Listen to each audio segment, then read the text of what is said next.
Hi everyone! Welcome back here in my kusina. Ngayon, meron na naman tayong street food episode.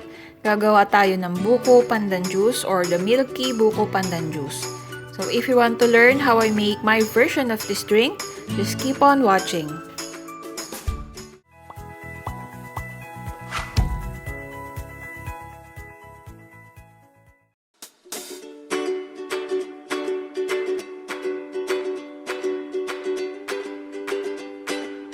Welcome back guys! Ang una nating gagawin dito is yung ating gelatin. So gumamit ako dito ng 13 grams of Buko Pandan flavored gelatin or yung isang sachet na ganito, hinati ko siya. Pero kung marami yung gagamitin ninyo, pwede nyo nang gamitin tong isang sachet and the rest of the ingredients, dodoblehin nyo na lang. Ang technique ko ng pagluluto ng gelatin, una nilalagay ko muna yung ating gelatin powder sa isang kaserola at saka ko ilalagay yung tubig. And after nun, hahaluin ko siyang mabuti para siguradong matunaw yung mga butil nung gelatin.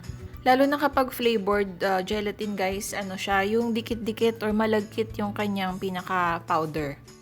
And after niya, sasalang ko lang siya sa apoy in medium-high. Hindi natin to kailangan pakuluin. Tinetest ko dito guys kung tunaw na yung gulaman. Nakita niyo yung ating kutsilyo, no? Malinaw na, malinis na, wala nang mga butil-butil. Ready na yung ating gulaman.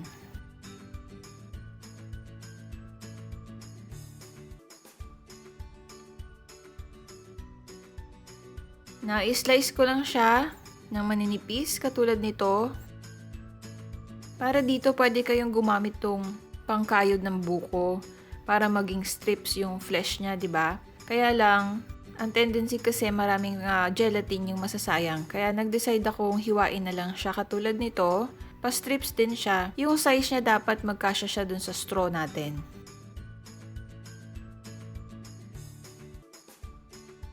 Doon na natapos na ako. Medyo nagdidikit-dikit siya, no? Tapos sa pinakailalim nagkaroon siya ng tubig. Ito naman yung aking buko. 2 pirasong buko to. Nag-total siya ng 1.5 liter. So this is adjustable. Nasa sa inyo kung gaano kadaming buko yung ilalagay ninyo. At ayan, makikita ninyo yung pinaka-flesh niya, no? Mga pa-strip-strip siya katulad ng ating gulaman. Ililipat ko lang to guys sa mas malaking lalagyan. At napakadali lang, pagsasama-samahin lang natin dito yung ating mga ingredients.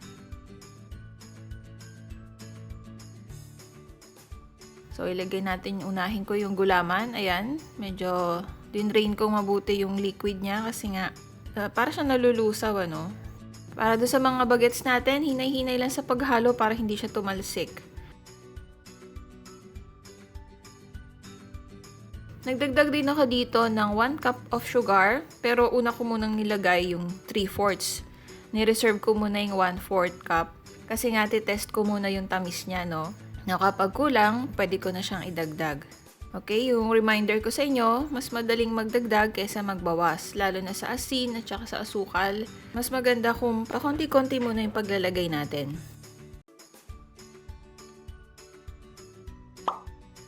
Sa gatas naman, gumamit ako ng isang malaking lata at saka isang maliit na lata. Now, vanilla is optional. Kung meron kayong available, pwede kayong gumamit. Pero kung wala namang kaso yon. Sa gatas guys, kayo na rin ang bahala dyan. Kung gusto nyo mas milky pa or less milky, kayo nang bahalang mag-adjust. Okay, so tamang-tama na yung lasa, yung tamis ng aking Buko Pandan juice.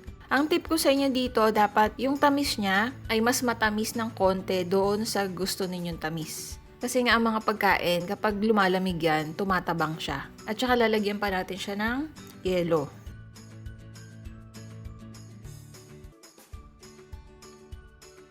So sa isang baso, maglagay lang tayo ng yelo.